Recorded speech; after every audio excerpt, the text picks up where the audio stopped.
ಗೌರವಾನ್ವಿತ ರಾಜ್ಯಪಾಲರನ್ನ ಭೇಟಿ ಮಾಡಿ ಮೊನ್ನೆ ನಡೆದಿರ್ತಕ್ಕಂಥ ಘಟನೆಯ ಬಗ್ಗೆ ಏನು ಹುಬ್ಬಳ್ಳಿಯಲ್ಲಿ ಶ್ರೀಕಾಂತ್ ಪೂಜಾರಿ ಅವರನ್ನ ಬಂಧನ ಒಳಪಡಿಸಿರ್ತಕ್ಕಂಥ ಕಾಂಗ್ರೆಸ್ ಸರ್ಕಾರದ ವಿರುದ್ಧ ಮಾನ್ಯ ರಾಜ್ಯಪಾಲರಿಗೆ ನಾವು ಮನವಿಯನ್ನು ಮಾಡಿದ್ದೇವೆ. ತತ್ಕ್ಷಣ ರಾಜ್ಯ ಸರ್ಕಾರದಿಂದ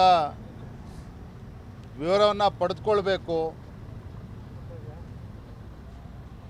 ಇಡೀ ರಾಜ್ಯದಲ್ಲಿ ಇಡೀ ದೇಶದಲ್ಲಿ ಇವತ್ತು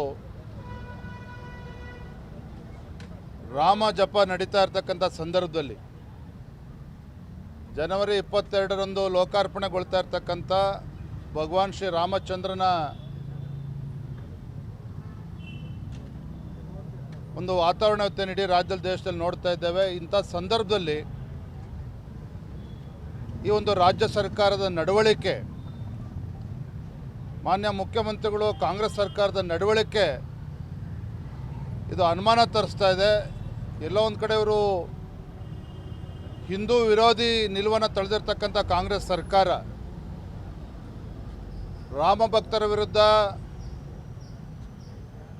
ಈ ರೀತಿ ಕ್ರಮಗಳನ್ನು ತೆಗೆದುಕೊಳ್ಳೋದ್ರ ಮೂಲಕ ರಾಜ್ಯದಲ್ಲಿ ಒಂದು ಅಶಾಂತಿಯನ್ನು ಮೂಡಿಸ್ತಕ್ಕಂಥ ಒಂದು ಹುನ್ನಾರ ಇದರಿಂದ ಅಡಗಿದೆ. ಪೊಲೀಸವರು ಕೂಡ ಇದರಲ್ಲಿ ಸಂಪೂರ್ಣವಾಗಿ ರಾಜ್ಯ ಸರ್ಕಾರ ಜೊತೆ ಕೈ ಜೋಡಿಸಿರ್ತಕ್ಕಂಥದ್ದು ಇದು ಸರಿಯಲ್ಲ. ರಾಜ್ಯಪಾಲರು ತತ್ಕ್ಷಣ ಈ ವಿಚಾರವಾಗಿ ವಿವರನ ತರಿಸ್ಕೋಬೇಕು ಅಂತೇಳಿ ಮಾನ್ಯ ರಾಜ್ಯಪಾಲರನ್ನ ಒತ್ತಾಯನ ಮಾಡಿದ್ದೇವೆ. ತತ್ಕ್ಷಣ ರಾಜ್ಯ ಸರ್ಕಾರದಿಂದ ಸವಿಸ್ತಾರವಾಗಿ ವರದಿಯನ್ನು ನಾನು ಪಡೆದುಕೊಳ್ತೇನೆ ಅನ್ನೋ ಮಾತನ್ನು ಗೌರವಾನ್ವಿತ ರಾಜ್ಯಪಾಲರು ತಿಳಿಸಿದ್ದಾರೆ.